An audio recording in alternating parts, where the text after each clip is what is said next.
The archival record makes clear that killing large numbers of civilians was the primary purpose of the atomic bombing of Hiroshima and Nagasaki. The destruction of military targets and war industry was a secondary goal, and one that legitimized the intentional destruction of a city in the minds of some participants. The two bombings killed between 129,000 and 226,000 people, most of whom were civilians. 4 months afterward, many people continued to die from the effects of burns, radiation sickness, and injuries, compounded by illness and malnutrition. Science has profoundly altered the conditions of man's life, both materially and in ways of the spirit as well. It has extended the range of questions which man has a choice. It has extended man's freedom to make significant decisions.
Nuclear weapon use may become a pressing option if American soldiers' lives are at risk, and there is no guarantee that a future US president would follow the law of armed conflict.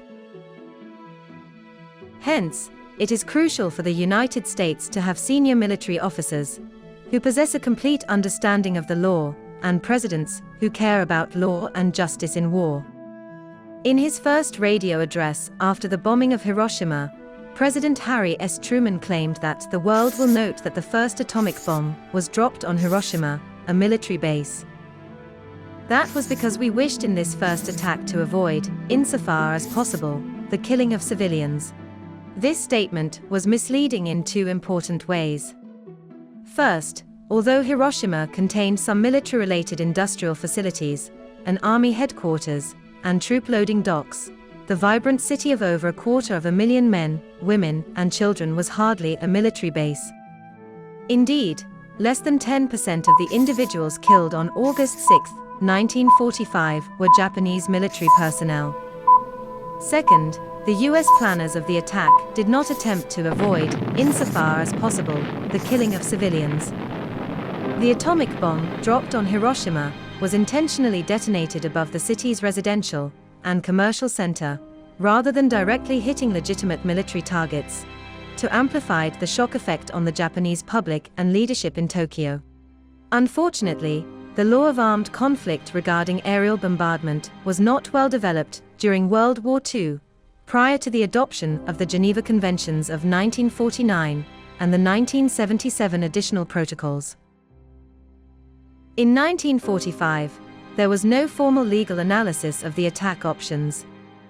Nevertheless, during secret discussions among American military officers, nuclear scientists, and high-level political leaders planning the attack, intuitive moral concerns and background legal principles were frequently brought up. The archival record shows that these concerns were downplayed and dismissed when brought up. The priority to prevent anticipated US military casualties in the planned invasion of Japan, coupled with a desire for vengeance against Emperor Hirohito and the Japanese, outweighed legal and moral reservations about causing extensive civilian casualties. Such a nuclear attack would be illegal today. It would violate three major requirements of the law of armed conflict codified in Additional Protocol 1 of the Geneva Convention. 1. To not intentionally attack civilians. 2. To ensure that collateral damage against civilians is not disproportionate to the direct military advantage gained from the target's destruction, and 3. To take all feasible precautions to reduce collateral damage against civilians. The role of lawyers in U.S. military planning has grown enormously in recent decades. All military plans, from tactical operations to nuclear war options, are now reviewed by members of the Judge Advocate General's Corps, or JAGs. This ensures that any contemplated nuclear first strike would receive a formal legal review today, and that such legal objections would be raised. 3, 2, 1. All of a sudden, an incredible flash of light illuminated everything many, many times brighter than sunlight does. The world would not be the same. I remembered the line from the Hindu scripture, the Bhagavad Gita. Vishnu says, "Now I am become death, the destroyer of worlds." I suppose we all thought that, one way or another. The history of the decision to drop the bomb has been told numerous times. Yet, what has been downplayed is how ethics and law concerns were mentioned, but in a subdued and rationalizing way, that had minimal influence on the decision to target Hiroshima. Truman's claim about the military base was in line with an August 9 Office of War Information Memorandum, advising that all public statements should emphasize that Hiroshima and Nagasaki had enough military significance to justify the attacks according to the rules of civilized warfare. Truman's speech, however, also displayed his retributive instincts and raised Japanese violations of international law as a justification for dropping the bomb. A short time ago, an American airplane dropped one bomb on Hiroshima and destroyed its usefulness to the enemy. That bomb has more power than 20,000 tons of TNT. The Japanese began the war from the air at Pearl Harbor. They have been repaid many-fold. The international law of armed conflict, however, provided scant guidance on aerial bombardment before and during World War II. The 1907 Hague Conventions, regulating traditional ground warfare, stated that the attack or bombardment, by whatever means, of towns, villages, dwellings, or buildings which are undefended is prohibited, yet military facilities, war-supporting industry, and workers in such plants were considered legitimate military targets. Efforts to negotiate a treaty on aerial bombing failed to reach agreement in the 1920s. Early in the war in Europe, the U.S. Air Force targeted military bases and war-supporting industries. However, by late 1944, they shifted to broader area bombing to impact the morale of the German population and reduce support for the war. The same pattern of targeting military-related sites and aiming for broader psychological effects was repeated in the strategic bombing campaign against Japan. Two committees, the Target Committee and the Interim Committee, were convened in the spring of 1945 to advise U.S. leaders on the atomic bomb. At its May 1945 meetings at Los Alamos, the Target Committee agreed that destruction of the selected target should succeed in obtaining the greatest psychological effect against Japan. In this respect, Kyoto has the advantage of the people being more highly intelligent, and hence, better able to appreciate the significance of the weapon. Hiroshima has the advantage of being such a size, and with possible focus from nearby mountains, that a large fraction of the city may be destroyed. Although committee members also described Hiroshima as an important army depot and port of embarkation in the middle of an urban industrial area, and of such a size that a large part of the city could be extensively damaged, they nevertheless recommended Kyoto, the ancient capital, which had less military importance, as the best target of the first atomic bomb. The Target Committee's main priority was evident in their final recommendation, which advised neglecting military industrial areas as pinpoint targets due to their small and dispersed nature. Instead, they suggested placing the first gadget, atomic bomb, in the center of a selected city.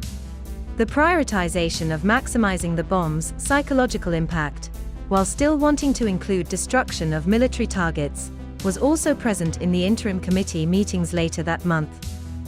According to the minutes of the May 31st meeting, Secretary Stimson concluded that we could not give the Japanese any warning, that we could not concentrate on a civilian area, but that we should seek to make a profound psychological impression on as many of the inhabitants as possible.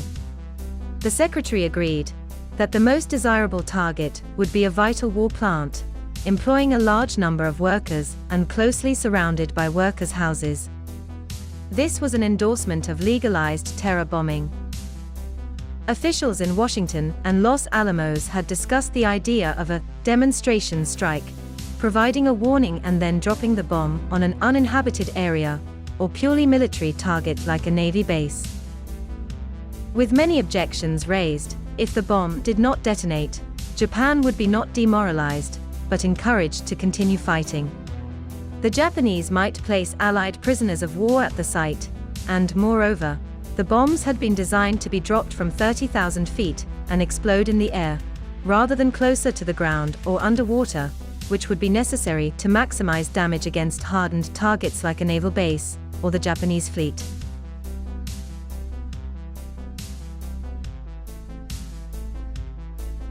By June 6, lingering moral inhibitions and legal concerns were diminished, and the interim committee recommended using the bomb on a dual target, which meant a military installation, or war plant surrounded by or next to vulnerable residential or other buildings. The prioritization of civilian targeting was made explicit by Groves in his memoirs. The targets chosen should be places the bombing of which would most adversely affect the will of the Japanese people to continue the war. Beyond that, they should be military in nature, consisting either of important headquarters, or troop concentrations, or centers of production of military equipment and supplies. These statements indicate that the main purpose of the attack was to kill a significant number of civilians, while destroying military targets and war industries was a secondary objective, which some participants considered as legitimizing the intentional destruction of a city.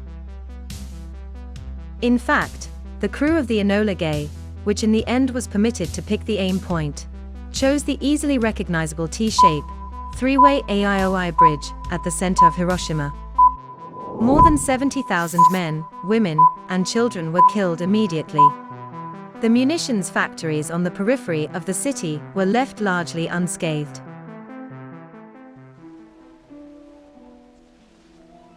What is it like to be a child in Hiroshima so many years after the war?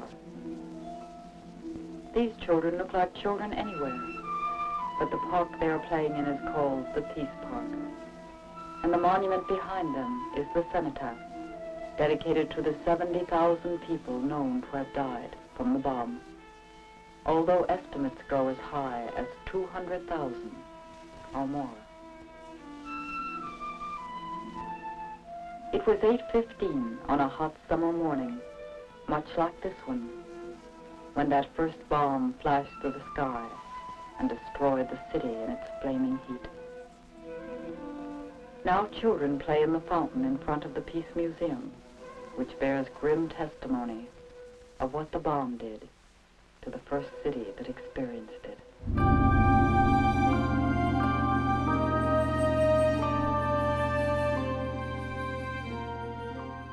Secretary Stimson made two requests of President Truman at Potsdam in July 1945. First, he urged that Kyoto be taken off the target list.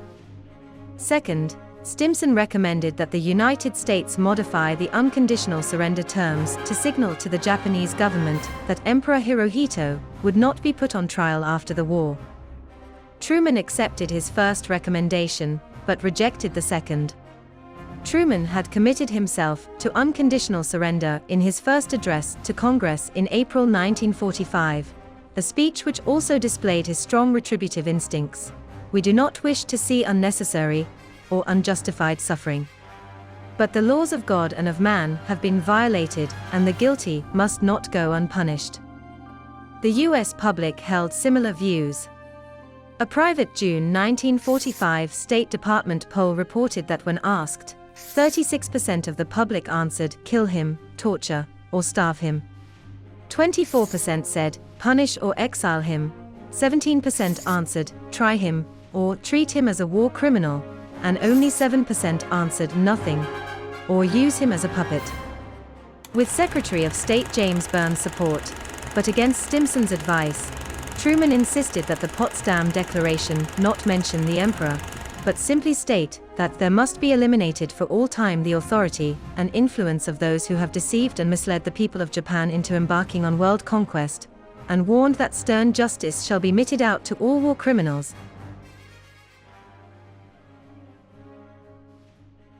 This decision was critical. On August 10, after the destruction of Hiroshima and Nagasaki and the Soviet entry into the war, the Japanese government declared it was ready to surrender, but only on the condition that nothing in the peace agreement prejudices the prerogatives of His Majesty, Emperor Hirohito, as a sovereign ruler. In response, Truman signaled to the Japanese government on August 11, through a carefully crafted letter written by Secretary of State James Byrne, that the emperor would not be subject to war crimes trials. Hirohito understood that a private deal had been offered. On August 14, the emperor joined the peace party and ordered his government to surrender immediately. After the war, Stimson also acknowledged that history might find that the United States, by its delay in stating its position, had prolonged the war. As is true with all counterfactuals, we can't know with certainty whether the Japanese government would have surrendered without the dropping of the bomb if the compromise regarding the emperor had been offered earlier. Historians and political scientists offer divergent and nuanced judgments. Among the many tragedies of Hiroshima, however, is that Truman refused to alter the unconditional surrender terms and try this diplomatic maneuver earlier.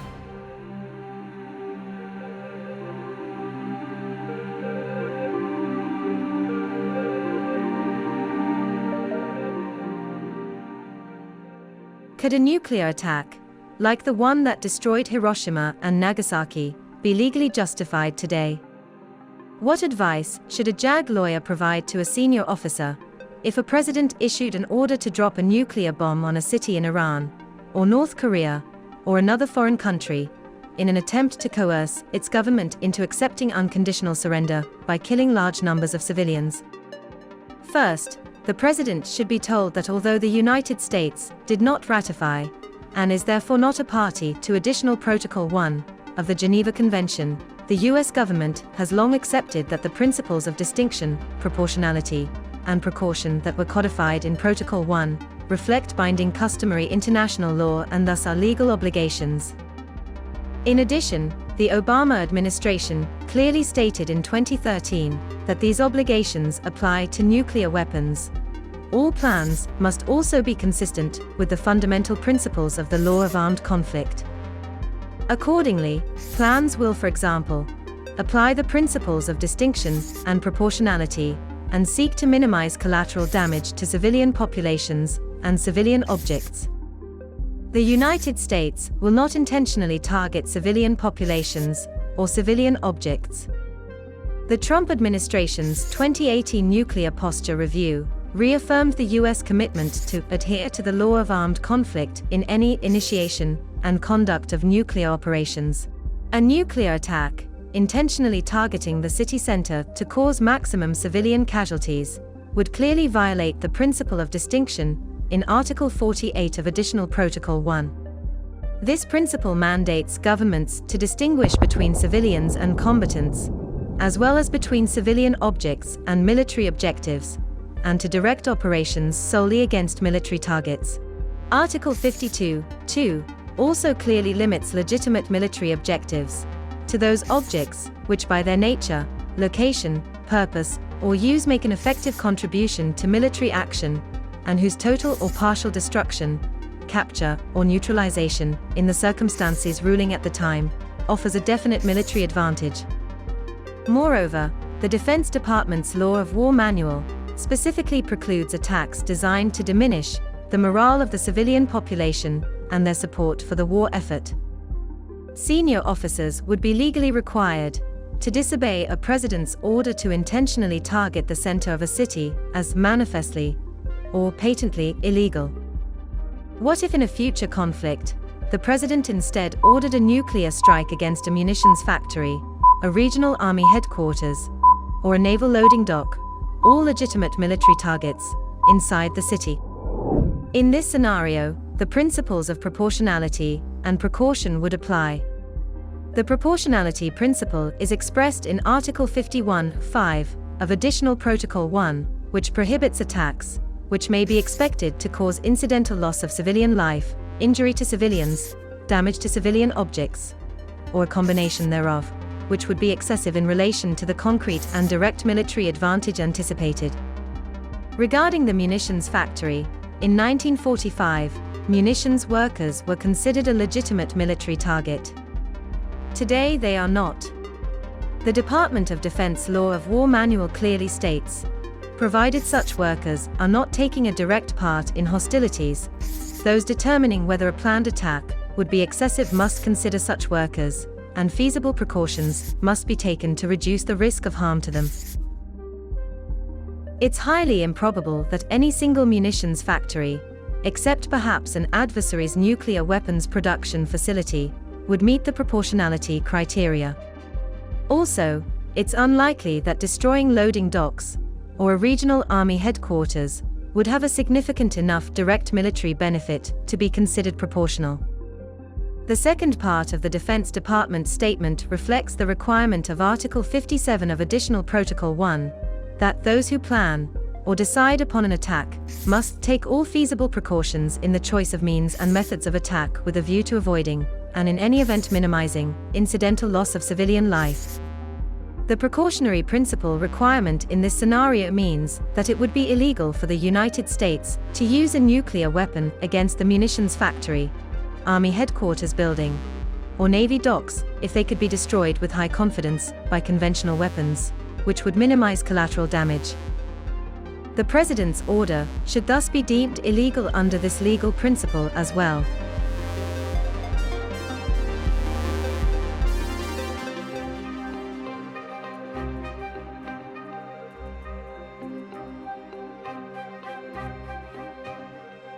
For a nuclear strike against a legitimate military target to be legal, it must fulfill three criteria: no intentional targeting of civilians, no disproportionate collateral damage, and all possible precautions taken to minimize collateral damage.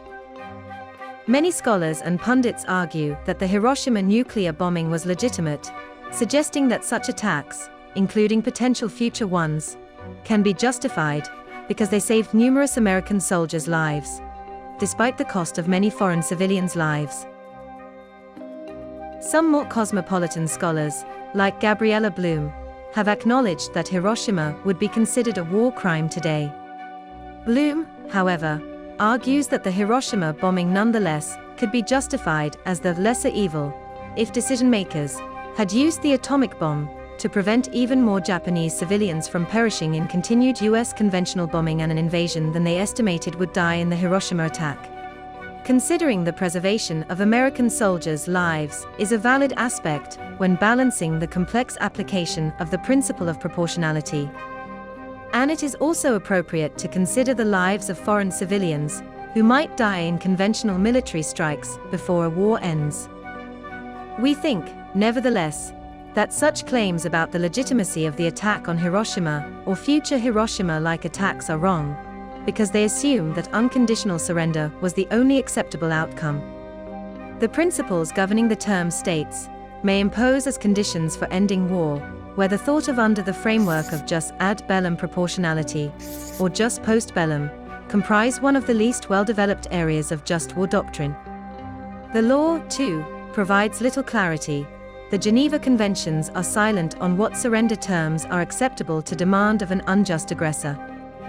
There is a widespread view that states fighting a just war against an aggressor have a right not just to restore borders, and thus the pre-war status quo, but to ensure that the aggressor cannot repeat its offense. According to many experts, in a war against an extremely aggressive state, imposing regime change may be justified. But there are limits on the ends states may seek in terminating wars. As the Defense Department Law of War Manual notes, the overall goal of the state in resorting to war should not be outweighed by the harm that the war is expected to produce. This proportionality principle applies at the end of a war as well. Leaders must evaluate whether civilian collateral damage in bello would be disproportionate to the benefit of achieving regime change against aggressor states post-bellum. In 1945, as well as in dark future scenarios, abandoning the quest for unconditional surrender should be a price worth paying to prevent the use of nuclear weapons and the mass killing of foreign non-combatants.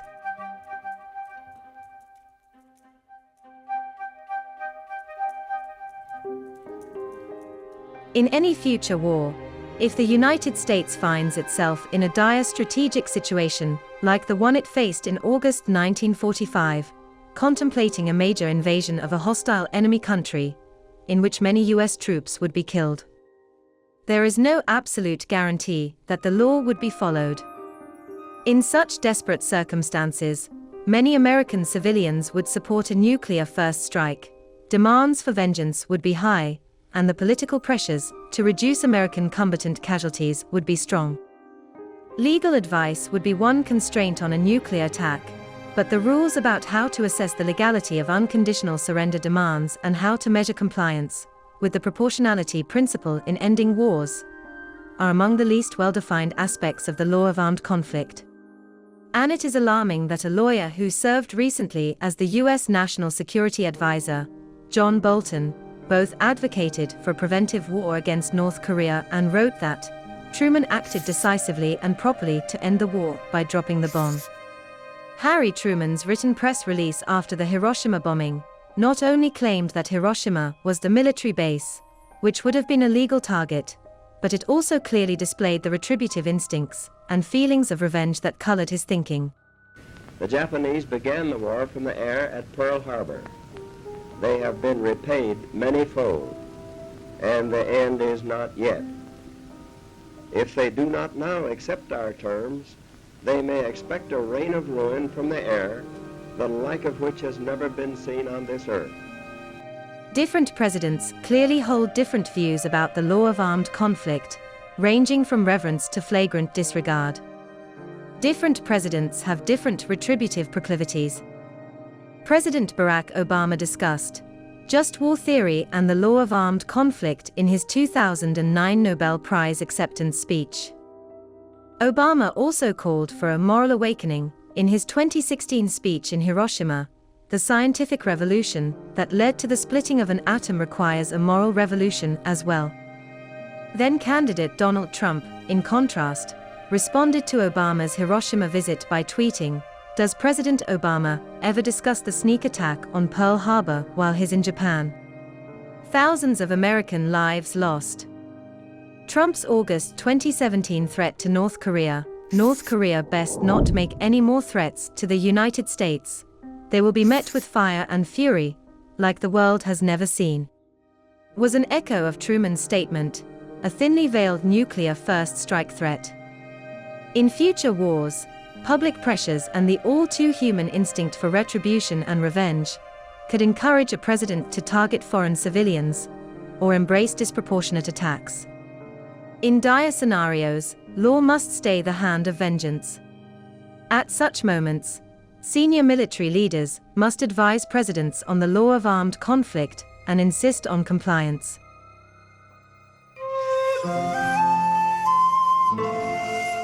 He knew the world would not be the same. Few people laughed. Few people cried. Most people were silent. I remembered the line from the Hindu scripture, the Bhagavad Gita. Vishnu is trying to persuade the prince that he should do his duty, and to impress him takes on his multi-armed form and says, "Now I am become death, the destroyer of worlds." suppose we all thought that one way or another. こうした過去の苦い経験を決して繰り返してはなりません。そのために私たち市民社会は自国第一主義によることなく連帯して脅威に